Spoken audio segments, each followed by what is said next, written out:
I made a huge change about 6 months ago where when I wake up in the morning, before I do anything, like I don't look at my phone, I don't look at email, I get up, I do make my bed first because I like to have my bed made. But the first thing I do with my morning, it used to be I would go onto work email and triage whatever might have happened since I signed off last night. Now it's something for myself, whether it's working on my podcast, which is what's taking up most of my mornings now, or for a while I was in a program where I had a daily assignment. It was like sort of a coaching program where I had a daily assignment. But that shift has made such a difference because before anybody takes anything from my day, I've already given to myself. Welcome to Untrained. Hey, Whitney. Hey, Iris. Hey, I think maybe this is, before we bring our guest on, Whitney, let's acknowledge the elephant or not the elephant in the room. Yeah, we were recording this on a Friday of election week, and we just want to acknowledge the bigness of this week and the emotions and the toll it's taken on people, and whether you're happy or devastated with the results. There's a lot of energy that we all expended and had to go through and still are, very much are. So we just want to acknowledge that. And our stance is gentleness, kindness to the self, processing with people you feel safe with. And we just wanted to not ignore it before we proceed with our conversation today. Thanks for that. And I want to invite our guest in at this moment because this will be a great grounded conversation for our audience after a big week. We have today Elizabeth DeMaso. She has a 30-year career in advertising and marketing services currently, and she currently serves as the president of an independent advertising agency. She's also the founder and host of the More Everything podcast. So make sure after you listen to this podcast, you go to the More Everything podcast. For anyone thinking there must be more to life than this, there is more of everything. How poetic. Hello, Elizabeth. Hi, thank you. I just want to touch my heart every time I repeat that tagline. For anyone who thinks there must be more to life than this, there is. There's more everything, and that's what we're going to talk about today. Yeah. It's more joy is what we're all going for, and that happens when we fill our lives with more of everything, of the things that we want and need. Yeah. And unfortunately, it isn't always put in our path. This modern life, the corporate hustle very often drains us of our joy, our alignment, and says, "Ooh, here, chase this thing. And if you just catch it, you'll get all those things." And at some point, maybe that is true to some degree. And at some point it's not, or there's just not enough energy in the tank.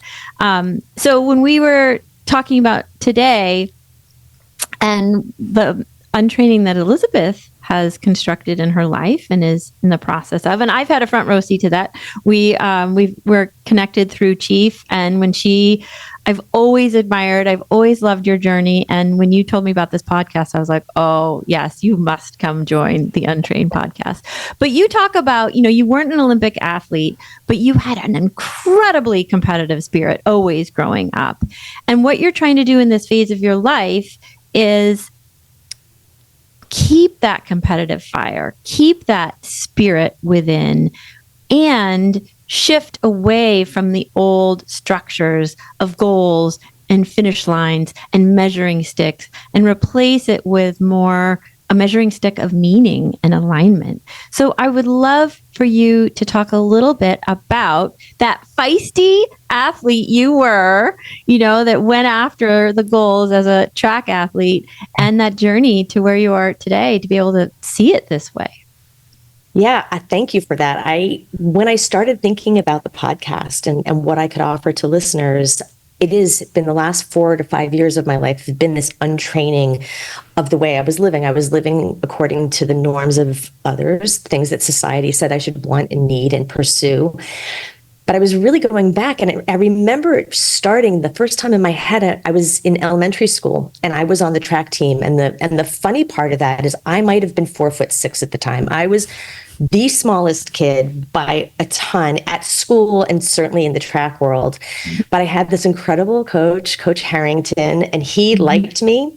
And he used to tell my mom, that kid's got spunk. It's like the Mary Tyler Moore, that kid's got spunk. And because of that, he believed in me, and that made me believe in myself. And so I practiced and practiced, and I got faster and faster. And what I learned was I was a sprinter. I'm not a marathon runner by any means. I'm a sprinter who the greyhound chasing the rabbit down the track. And so Coach Harrington put me into the baton relay. It was my favorite event, and I was the anchor. And so I can remember people sort of like looking over and seeing me and kind of laughing like, oh, this is going to be easy. And I smoked them. I smoked them every time. I love that. After it, there was somebody in front of me. I just needed to get in front of them in order to hit that finish line, to win that medal. And we won every single time. And it was just, so much fun. And I loved the surprise as much as I loved the finish line. But it really, it set me up for how I grew into adulthood, and this idea of set a goal and run like the wind until you get to it. Surprise people, do it faster than you meant to. And it did serve me well for a very long time. It gave me financial and career opportunities. It helped me really throw myself into parenthood. And then at some point, you realize you don't really know when your peak performance is actually happening, right? Your last best time, if you will. And then I realized at some point, and I can take you through it, but I realized at some point I was competing for things I didn't really want. And it was time to really step back and look at it. Can you say more about that? What were you competing for? You said two things. I was like, man, I want to ask her. She said she felt like there are these societal norms, and also competing for things that not necessarily align. Can you talk more about that? Yeah. As an example, as I got out of school, I went straight to work. I was working like 3 weeks after I graduated college. And once I was there, right, the goal was to get a job. So now I have a job. And now the goal is what is it that you want? And I started setting these ideas in my head. I wanted to be a vice president by the time I was 25. I wanted to be married by the time I was 30. I wanted to, earn $100,000, by the time I was 30. I had all of these things. And I wouldn't say I chased down marriage, but I definitely had it in the back of my mind all the time that that felt like the right time to get married. And why? I don't know.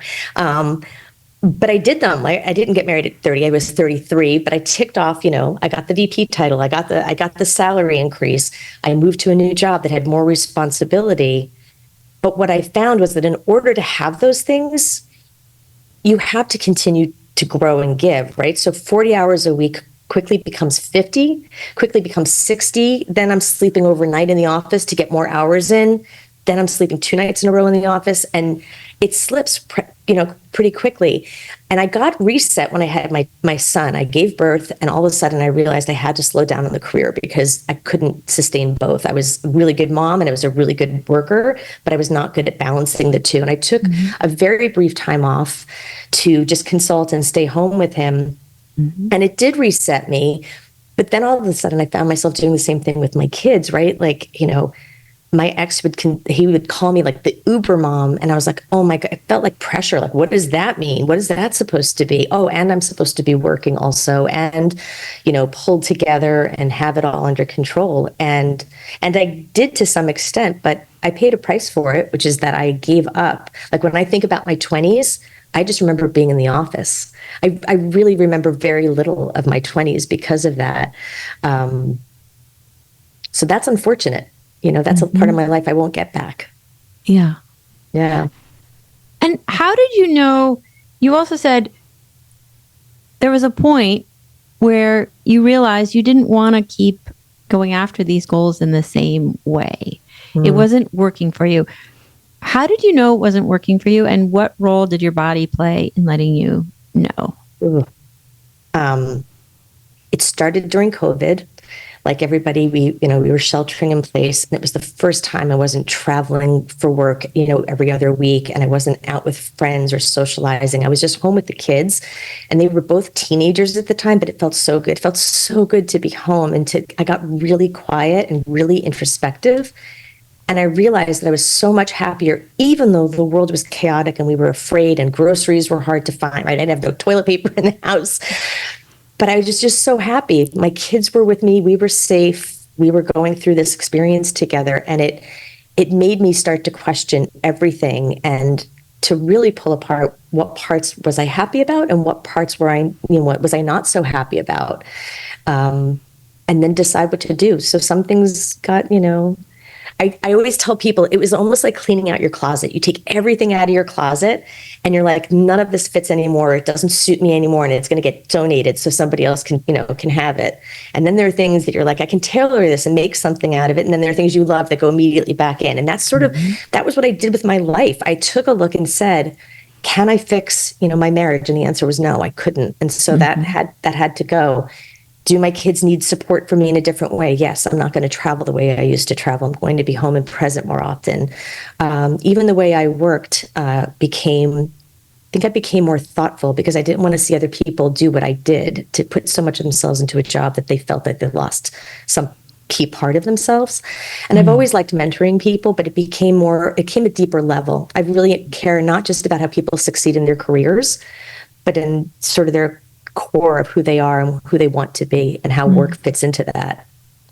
Do you think without COVID, you would have come to that realization, or do you think you would have kept going? Because I think about this treadmill we get on, that all we do is press the up button and just never get off.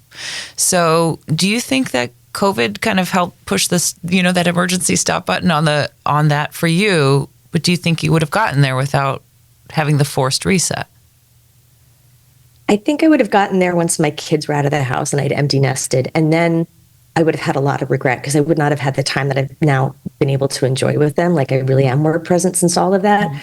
But I agree. I think that the treadmill analogy is spot on. You're just like, okay, faster, more calories burned, how, and I don't think I would have stopped because I didn't have any of those signs. I was just too busy. I was too busy to stop and think, oh, maybe this isn't making me so happy. So at one point, you're the primary breadwinner, right? Mm-hmm. You're taking care of kids and, you recognize that you've pushed the treadmill too high. You've identified as having some people pleaser strategies. So that's a lot to shift, to pivot from. And can you talk a little bit about how you made the pivot, how you did the untraining, what really helped you, what you recommend for others? Well, I will say that for the first time in my life, I went into therapy. I had never done therapy before, and I never felt like I needed it because I have such a strong community of friends and family that I always had somebody to talk with and reflect on. But this was different. It was such a big moment, and I knew that I needed to go work through it with somebody, and so I did. And that opened my eyes to all of the other strategies that worked for me. She made me, and I'm going to say made, like I was forced to meditate. And I was like, I can't meditate. My meditation was getting, into a spin class and spinning until I couldn't breathe. But to sit quietly, but I promised her to try it for 2 weeks and I got hooked on it. And all of a sudden I realized that I was able, even in the moment of like distress or panic, to access that breathing and that recenter. So that helped a lot. I read a lot of poetry. I listened to a lot of podcasts. I really tried to take perspectives from everybody to hear all the different ways there could be to fix what was not working. And then I kind of crafted something that worked best for me. And it started with a separation and kind of going deep with my kids and prioritizing them over work. I think work for a long time got prioritized over the kids, not because it was on purpose, but that just was happening. And I switched that mindset. And that brought me back, I like to paint. So I was painting a lot. I started journaling a little bit, which is not my thing normally, but it was like I just needed to get all of it out. It needed to get out of my head and out into the world in some fashion so I could really examine it. Whitney and I often talk about patterning, right? So we often go into our patterning and, for Whitney sometimes talks about, if I get this to this space, then I can rest and recover, right? If I just really run really fast to that finish line, then I can actually do the things I want to do. And she's trying to untrain that. We've talked about it. Is there a pattern that you feel like you're still untraining right? Because we can often talk about, oh, we had this thing happen and now we're in this space. But I want to just normalize that we're always untraining something. And even though we feel like we've evolved to a place, there are still some patterns we're still untraining or stuck in. Do you feel like there's anything that you're still untraining as part of the process? Yeah, I think if I had to choose one, I mean, probably many things. But as soon as you started talking about that, I was like, I know I'm still someone, if I see somebody who needs something, I push aside whatever I'm doing to get in there. Like, what is it? How can I help you? Let me get in there. And listen, people do it for me as well. So it's a reciprocal. It's not like I'm not a martyr like that. But even small things when I'm like, I really needed that little bit of time to restore. The funny thing is I've gotten much better about putting up boundaries with my ex-husband and with my work to say, like, you may not invade, and like, this time is my time and it's sacred and I'm not going to be available. But it's harder when it comes to friends or family members or my kids in particular. Like, when my kids need something, everything sort of drops. And that whole idea of, people talk about all the time, you have to put on your own mask before you help somebody else. It's so hard for people to understand that. But I've said, like, sometimes it might just be a 5-minute moment in the day where I just go, you know what? I'm going to turn the email off for a few minutes. I'm going to pour, a cup of tea, and I'm going to sit quietly, and then I'll go back to it. But I'm not there yet. I still find myself overextending. Yeah. What do you feel like is hard about that, right? To put your mask on before others, and you're coming from a place, and you've labeled yourself as a people pleaser. What is the hardest part or hard parts about being able to put your mask on first? Or what do you see? Yeah. Right. With all due respect for that patterning, Which I have too. I just want to admit that right here. Yeah, no, Me too. I was just thinking about it. I think part of it is it's not scheduled in my day, and I have a pretty tightly scheduled day. I have made a big change, and I shared this with Whitney. I made a huge change about 6 months ago where when I wake up in the morning, before I do anything, like, I don't look at my phone, I don't look at email. I get up, I do make my bed first because I like to have my bed made. But the first thing I do with my morning, it used to be I would go onto work email and triage whatever might have happened since I signed off last night. Now it's something for myself, whether it's working on my podcast, which is what's taking up most of my mornings now, or for a while I was in a program where I had a daily assignment. It was like sort of a coaching program where I had a daily assignment.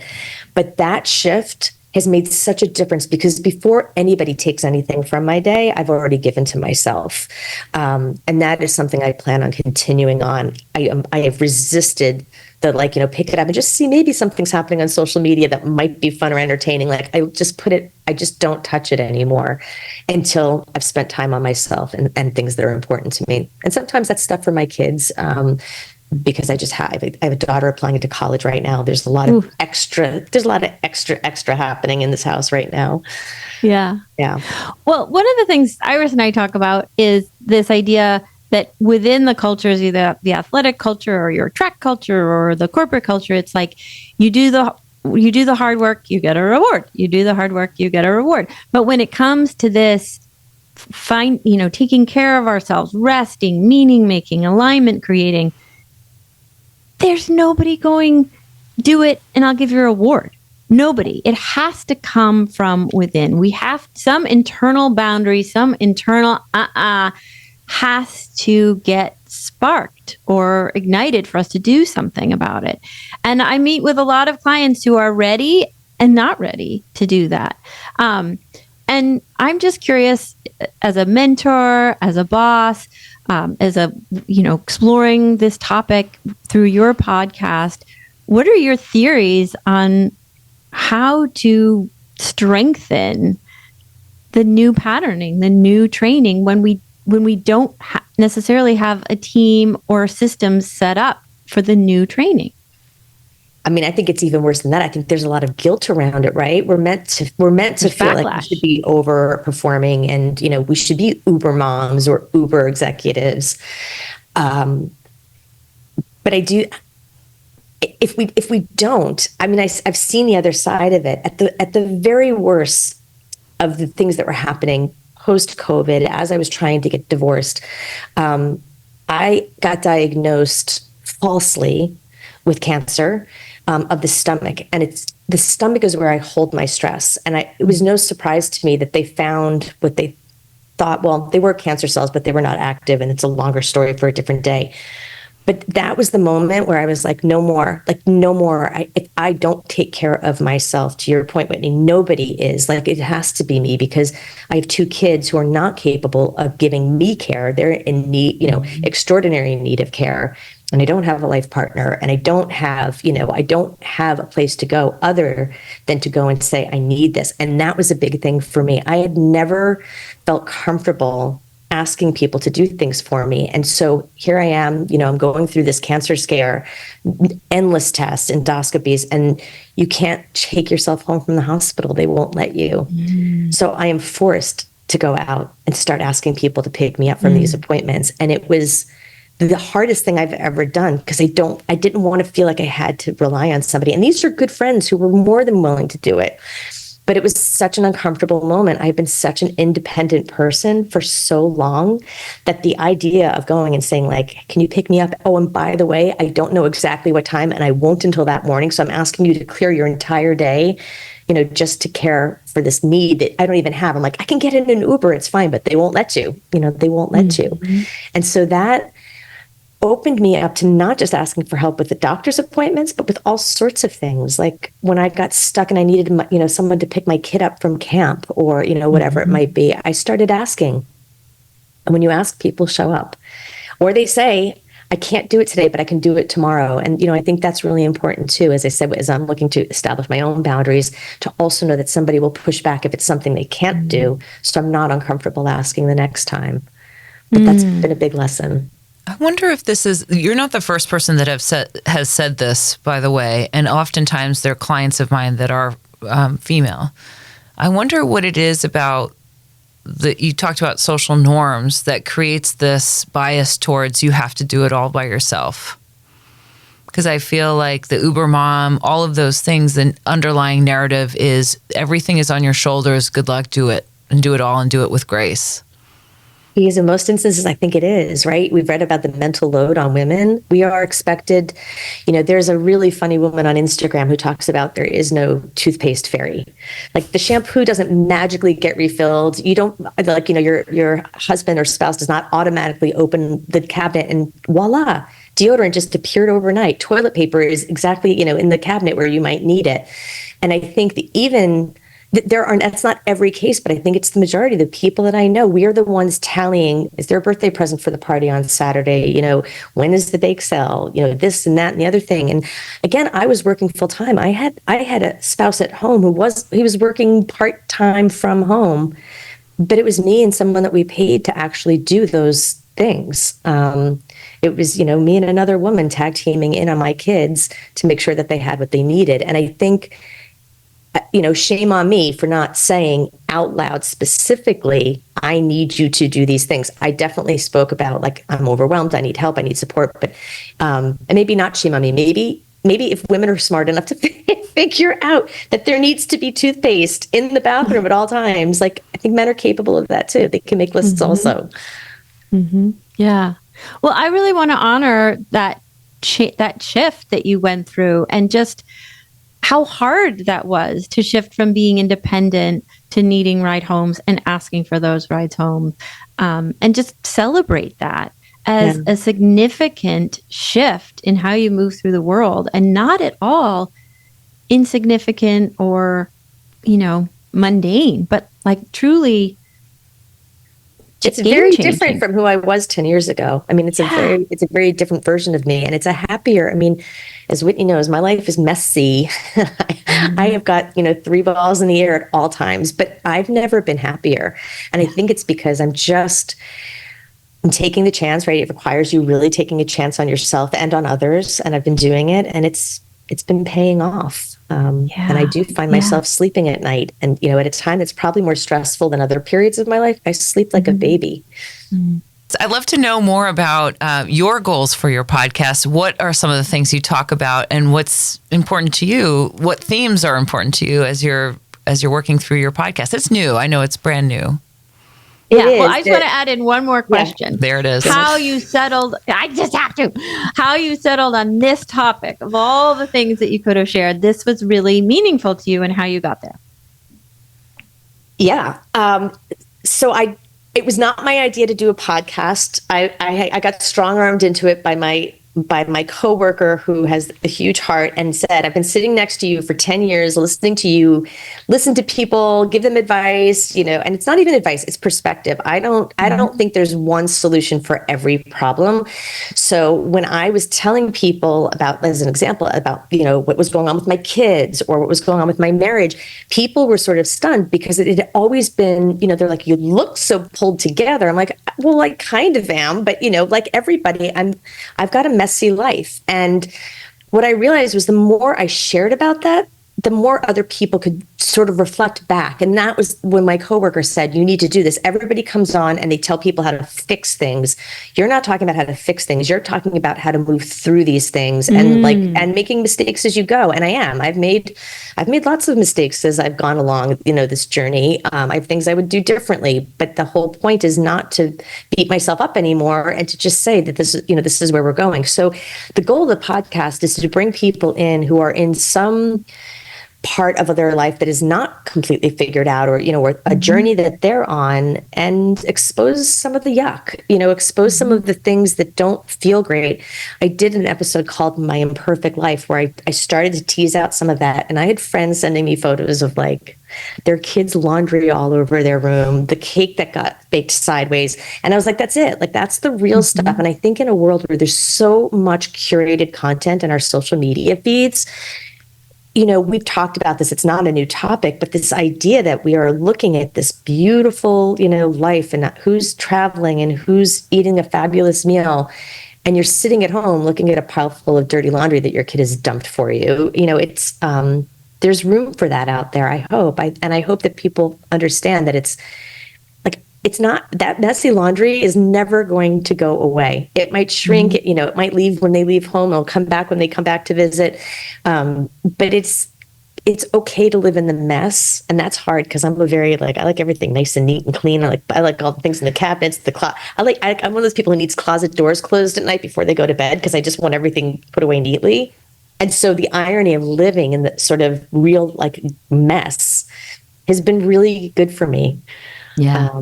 Yeah. And I'm thinking of one episode with Wendy about the career transition. And it was the heart of the mess that she was in that resonated with multiple clients I sent it to.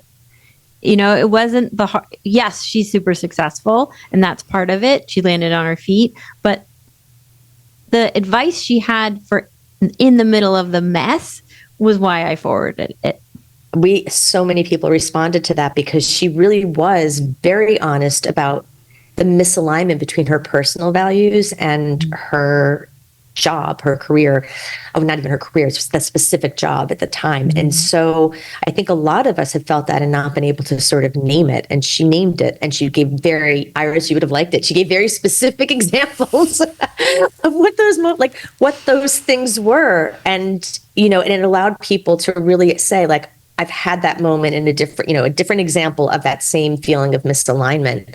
And that's really, that's the trick, I think, is to figure out how to get as aligned as you can. I don't think it'll ever be perfect, but when I was doing this program and I had to write down every day what the goal, why was I doing the podcast? What was the goal? And I said, I want to surround myself. I want more control and independence in my life. I want to surround myself by people I love. And I want to put out a message that might help other people. And it's it was just very simple, those three things. And I wrote them every single day. I would sit down and journal those things. And they evolved a little bit over time, but I knew exactly why I was doing it, which gave me the drive. I would do that each morning before I started working on whatever part, was happening that day. And I still feel that way. I think it's so important.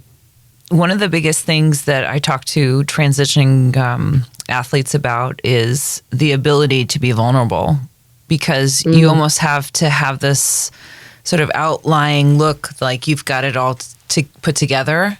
And part of competition also is to have this look of I know what I'm doing out here, even though I'm kind of dying and crumbling inside. And just to give this sort of insight, I think one of the biggest things that these athletes have to learn as they transition into what I call normal life is learning how to do these things, ask for help, say that I can't do something, to have a level of vulnerability, because you feel like in order to compete, in order to be one of the top level athletes, you have this expectation that people have of you of having everything put together, and you cannot be vulnerable, you cannot be messy. So I'm just sort of responding to that and thinking about my athletes who are transitioning, and that for me is the dotted line to some of the women that I've worked with who are in this phase of their life of saying, I have done everything I can to compete in this world, buttoning everything up, closing all the closet doors, but I'm really messy. And I feel like if I was just more vulnerable and more messy, I would get more of what I need, more help, more joy, more happiness. And I think it's just an aha moment for me. I want to ask you both now, do you feel like you had to sort of close off any bit of a vulnerability while you were training and competing? Well, yes. I have full-blown eating disorder, so yeah. Yeah, you're like, sure. Yeah, you have to show up. So I see, as an athlete, you have to show up, right? So that people even ask you to come and talk about how do you have all this nervousness and all these things and still compete and show up and feel like you're the best. And people are so shocked. They're like, wow, you are a really anxious athlete. I was like, yeah, I think I had like 2 performance psychologists and a therapist at one point because I couldn't like hold myself together. But on the outside, it looked like, wow, she's really doing very well, right? So there is a lot of that. And there's not a lot of asking for help, because if you ask for help, there's a level of you don't know what you're doing. It could go into the confidence piece. I think things are different now. I think there's more support, but at the same time, like I think that's where for at least me, some of this training occurred. You've got to look this way, you've got to be tough, you've got to be at your strongest, and there's not a lot of room, particularly in the racing season, for your vulnerabilities. And it doesn't seem like part of the success formula. Yeah. So. I remember this summer I was just going to say during the Olympics when it was Simone Biles who was injured and still competing. And I remember thinking like she was limping off and then she'd get up and do it again. And I was like, oh my God, I can't even imagine where your head is at in a moment like that, where you're pushing through that kind of, because I would be afraid. I'd be afraid of hurting myself further. But I don't know. I don't look at any of those athletes and think, oh, they're vulnerable. But of course, right? It's a lot of pressure. That's where the training is. As we're having this conversation, I'm aware of the bigness of the moment we're in the country. And I'm aware of like legacies, and we're trying to change things in our own lives. And it's a legacy. We all have daughters here, children. It's a legacy for our kids. And I'm also really aware that for you, Elizabeth, this podcast was also deeply connected to your mother. And so there's something really beautiful about the role this podcast plays in your family legacy. And I wanted to give you space to talk about that. Yeah. I mean, my mother was my favorite person in the world. She still is. I adored her. When we lost her now, it's almost 16 years now, which is so hard to believe. But she inspired me, any good I've done as a mother has been because I had her as a role model. She just was so incredible. Our mother never told us what to do, but she definitely helped guide the conversation. And I think the podcast that's part of what we're trying to do. Like, I'm not going to tell anybody what to do, but I am going to give that perspective. And the nice alliance with it was, it's my creative partner at my full-time job who came up with this idea, and he named it That's Me. And I was like, I don't know. And he was like, yeah, because, people will hear what you're talking about and they'll be like, that's me too. But what happens is you start saying, That's Me podcast, and you sound like a pirate. I was like, it's a terrible name. It does not work at all. And so then I started looking for a new name. But the thing that was so important to me was keeping the M and the E, because my mom is Mary Elaine and my name is legally I'm Mary Elizabeth. I was named after my grandmother, Mary Elizabeth, who was a daughter of Mary Emma. So there's this legacy of me's that have come through. My mother always signed her cards to my dad, love me. So it was really important. So more everything came together. That's my me, right? The initials of it. Yeah. Oh, beautiful. Thank you for sharing that. Thank you. Yeah, I think there's something beautiful there. And I'm if we take all of our initials, woe is me. Stop. That was really fast. That was really fast. Well, that feels about right for this one. Woe is me. But, oh God. Woe is me. That's the name of the podcast. That's the title. Woe is me. Yeah. I have one last question, and I had asked this before we started recording, and often people ask me, if you could do it all over again, what would you tell yourself? Or would you do the Olympics all over again, knowing what you know now, right? So we always kind of chase the goal. We went after it. We were very successful. We're at that point. And then we make a transition. And often people will say, well, you're successful because you did all those things. And now you can rest and think about it in a different way. So I want to hear from you, if you were to tell yourself something different, would you? And would you go about things a little bit differently, knowing what you know now and the shifts that you've made?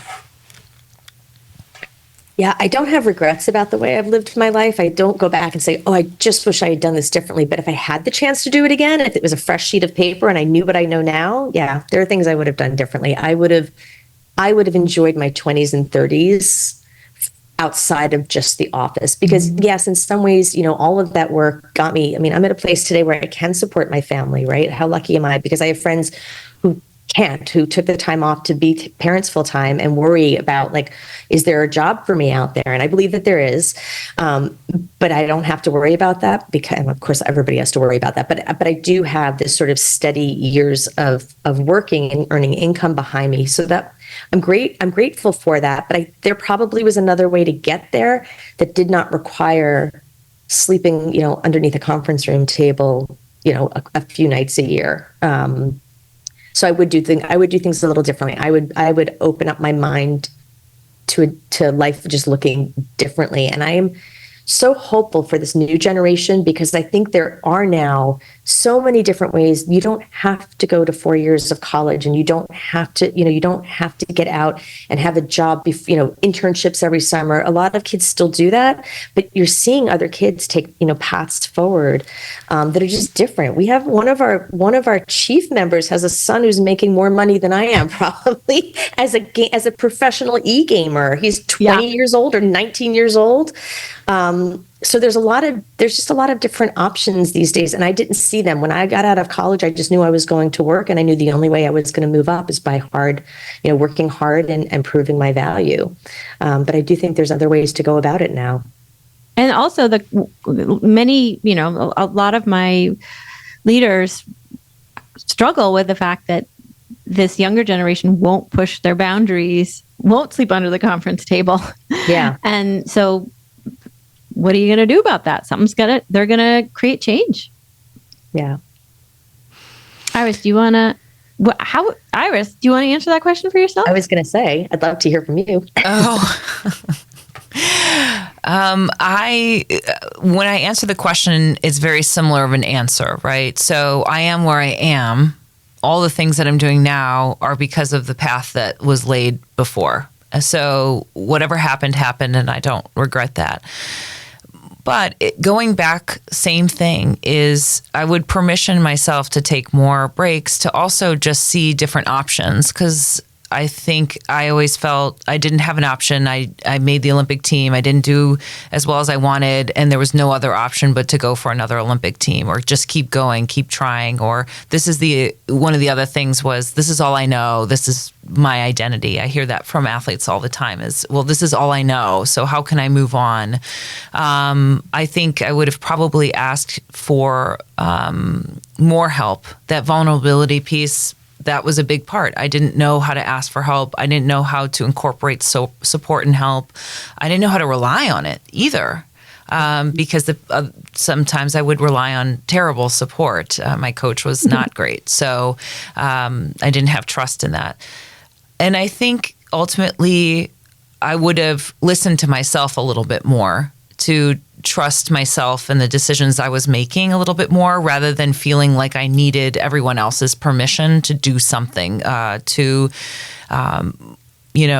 move out of California. Even my decision to go to Stanford was decided by my coach or by someone else. So I think I needed a pathway to learn to trust myself a little bit more. So it would have been trust, permission to rest, and permission to be more vulnerable and accept and trust help. So it would have made it a little bit easier. What about you, Whitney? Well, similarly, I don't spend any time with regrets. I think I didn't feel like I had choices. I didn't know what else to do other than what I was doing. And I will say, again, I don't spend a lot of time thinking like, oh, I wish I'd done this. But whenever I go like hiking and I see these like young 20-somethings in a group going like group camping, I think, oh, it would have been fun to do more of that in my 20s, So that's the only thing I know would have, I think, been lovely for my spirit during those years if I knew how to get it. Yeah. So we're at the end of the podcast. We can leave with a note to the audience of what would you like the audience to, if they're going to take anything away from today's conversation, what do you want them to take away from today's conversation, Elizabeth? I think I would say don't be afraid of the unknown. I threw myself off a cliff. And I don't think not everybody needs to, but it was I could not imagine what a new life would look like. And it's not even fully new yet. I'm still building it, bit by bit. But with every change and adjustment that I make, which is carefully considered, I really think about the things before I do them. But the joy that has come back at me is beyond my wildest dreams. I could not have imagined feeling this assured in my own skin and in where I'm going and where I'm headed. Yeah. And I just want to highlight that you did it. A lot of how you got there was through small changes, deciding to get a therapist, deciding to meditate, deciding to write in your journal in the morning. Because I think people fear the big changes, but they don't always muster the motivation for the small. And I just want to encourage folks to muster the motivation for those small changes because they can lead to things. Yeah. Such a good point. Thank you so much for being on. What do we say at the end of every podcast? Keep on training. I messed that up. Do it again. Keep on training. You're going too slowly. Keep on training. Training. It's okay. You don't have to do it. It's very hard. If you like the content, make sure that you go to Apple Podcasts, like and review, or to our YouTube channel and subscribe. We'll also, in the show notes, have links to Elizabeth's podcast and my book that dropped into stores last week. See you next time.